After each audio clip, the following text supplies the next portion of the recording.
জ্বর তোমার কমবে না, বেজায় ঠান্ডা লেগেছে তোমার। সে কি কথা কবিরাজ মশাই, আমাকে যে কাল শৈত্য পর্বতে যাত্রা করতেই হবে। আমার যে বাবা সিদ্ধেশ্বরের কাছে মানত করা আছে, ছেলের মঙ্গল কামনায় কাল আমি তার মাথায় জল ঢালবো। সেই পরিকল্পনা তোমাকে বাতিল করতে হবে আনন্দী, কারণ এই অবস্থায় এই বরফ ঢাকা শৈত্য পর্বতে গেলে তোমাকে যে আর কিছুতেই বাঁচানো যাবে না। আমি নিজের জীবনের মায়ায় আমার ছেলেটার কোনো ক্ষতি হতে দিতে পারবো না। আর আমি পারবো তোমায় এই অবস্থায় ওই পর্বতে যাত্রা করতে দিতে? না না মা, এ আমার পক্ষেও সম্ভব নয়।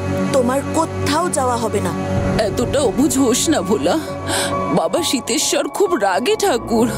তার কাছে একবার মানত করে তার সঠিক সময় যদি পালন করা না হয়, তাহলে যে অনর্থ হয়।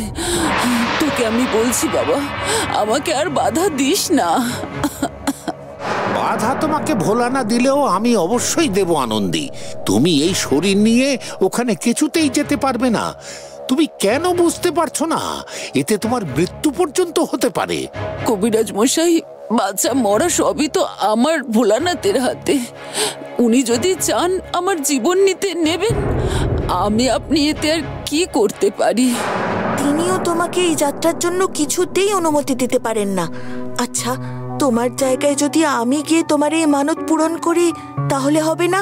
মায়ের মানত পূরণ করা তো ছেলেরই কর্তব্য, তাই না? না না বাবা, তা হয় না।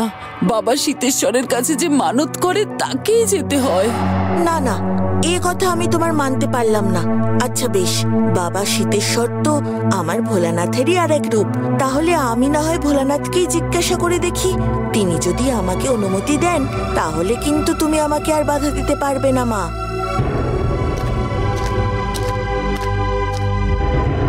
পাগল ছেলের কথা শুনলেন কবিরাজ মশাই? বাবা ভোলানাথ নাকি ওকে উত্তর দেবে। কি করে দেবে? আমার বাবা কি আর কথা বলতে পারে? পারেন গো, পারেন। তবে হ্যাঁ, বাবা ভোলানাথ আমার তোমার সঙ্গে কথা বলেন না, কিন্তু আমাদের জায়গায় যদি তোমার ছেলে গিয়ে তাকে কিছু জিজ্ঞাসা করে, তার সাথে কি চুপ করে থাকে? তোমার ছেলে যে স্বয়ং তার আশীর্বাদ ধন্য গো। বাবা, ও বাবা, সত্যি কি মায়ের জায়গায় তার মানত পূরণ করতে যদি আমি যাই, তাহলে বাবা সিদ্ধেশ্বর রাগ করবেন? বলো না বাবা, মায়ের এই শরীরে কি করে আমি মাকে ওখানে যেতে দিই বলো? ওখানে গেলেই যে আমার মায়ের আবার ঠান্ডা লাগবে। কবিরাজ মশাই তো বলেছেন তার প্রাণ সংশয় পর্যন্ত ঘটতে পারে। এরপরেও কি আমি মাকে ওখানে যেতে দিতে পারি বলো? তুমি আমার অনুরোধে সাড়া দাও না, বলো না আমি যেতে পারবো কিনা। মাকে এই শরীর নিয়ে আমি যে ওই শৈত্য পর্বতে একা একা যেতে দিতে